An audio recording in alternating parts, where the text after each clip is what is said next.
et le souvenir. On a passé 8 jours. Oui, parce que ça, c'était déjà le 31 janvier. Alors, ces 8 jours, tant bien que mal, on s'est débrouillé, on a mangé ce qu'on pouvait, ce qu'on trouvait. Et puis, le 8 février 1939, ils ont ouvert la frontière. Nous, on a respiré. Quand on a vu ça, qu'ils ouvraient la frontière, il y avait des camions qui arrivaient. Et puis, nous, les femmes et des enfants, puisqu'on était des enfants, ça c'était le 8 février. 10 jours après, j'ai accompli mes 16 ans, donc on était des enfants. Ils nous ont amenés à la gare de Boulou et ils nous ont montés dans des wagons de voyageurs.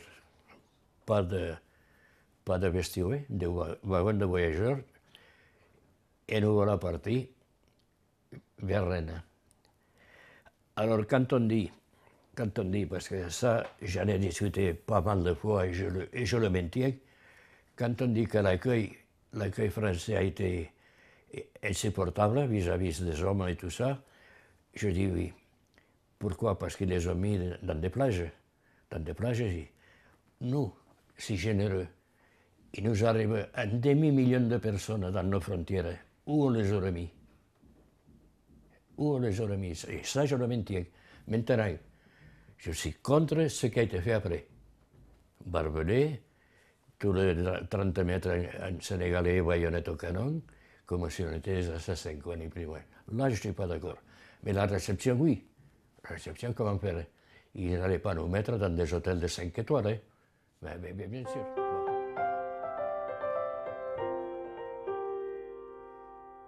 Mes parents, Pablo Martinez et Carmen Garcia, sont nés, ma mère à Madrid et mon père dans un petit village à côté de Madrid qui s'appelle Coslada, qui maintenant est devenue la grande banlieue de Madrid, dont ma mère était fille unique, était laborantine dans un laboratoire pharmaceutique et mon père était mécanicien ajusteur dans un garage à Madrid. Ils vivaient tous les deux chez leurs beaux-parents dans un hôtelito qu'on appelle une petite villa dans le quartier de Chamartín de la Rosa. Et pour l'époque, ils vivaient bien. Pour l'époque, ils avaient une bonne situation. Et ils étaient lettrés quand même. Hein.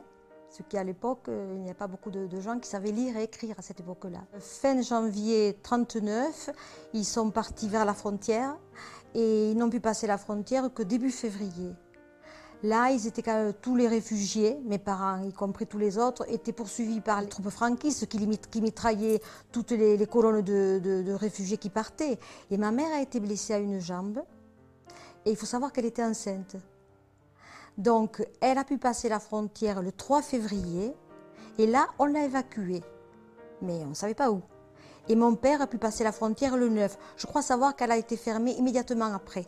Hein. Donc mon père, quand il a passé la frontière, a cherché ma mère pendant quelques jours. Il l'a cherchée dans tous les hôpitaux de Perpignan, mais il ne l'a pas trouvée. Donc après, qu'est-ce qu'il a fait? Il est parti au camp d'Argelès, comme tout le monde.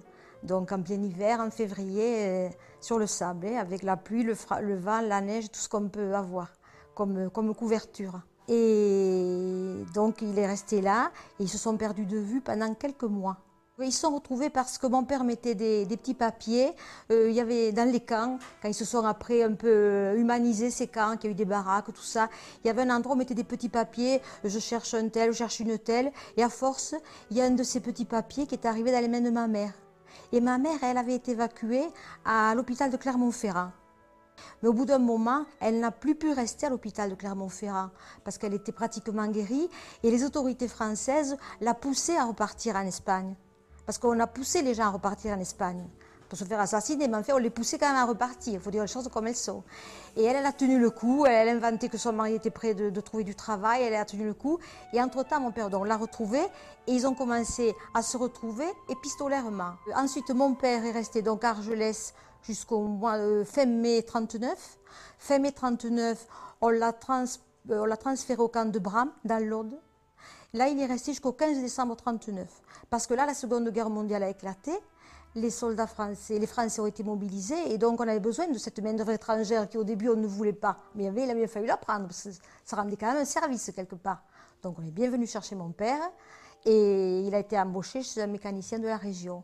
Et quand il a eu sa carte de travail, il a pu faire venir ma mère puisqu'il ne pouvait la faire venir que s'il avait la carte de travail. L'arrivée de mes parents à Revel s'est très bien passée. Si les autorités françaises, dans leur ensemble, ont très mal reçu les Espagnols, je parle des autorités, la population dans son ensemble a pas mal reçu les Espagnols. Ils ont quand même compati. Mon père a été hébergé de suite dans un hôtel à Revel. Son patron, celui qui l'avait embauché, lui a payé 1 semaine ou 15 jours d'avance de salaire, lui a fait préparer un bon repas. Je veux dire, il a été reçu vraiment comme il faut. Hein. Et ensuite, mon père s'est fait beaucoup d'amis dans la population revelloise française. Et mes parents ont été bien aidés. Il faut dire qu'ils n'avaient rien. Hein. Ils sont arrivés, ils n'avaient rien. Donc, quelqu'un leur a donné une armoire, quelqu'un leur a donné un lit. Voilà. Et petit à petit, ils s'en sont sortis comme ça.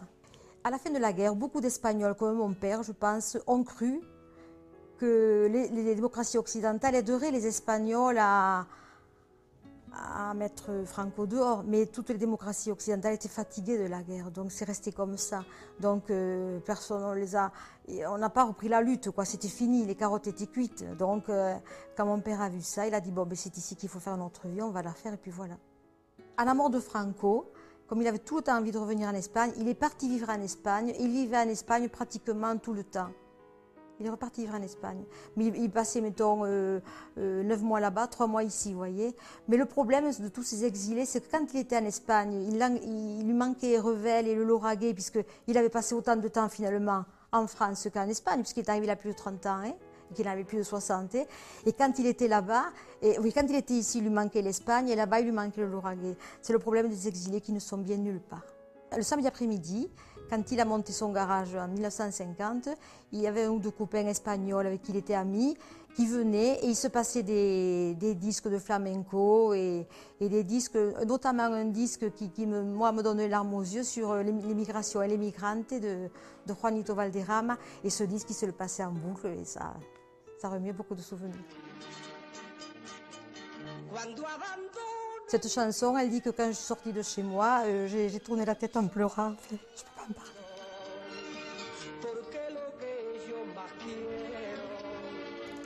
On ressent qu'on nous a volé une partie de notre culture.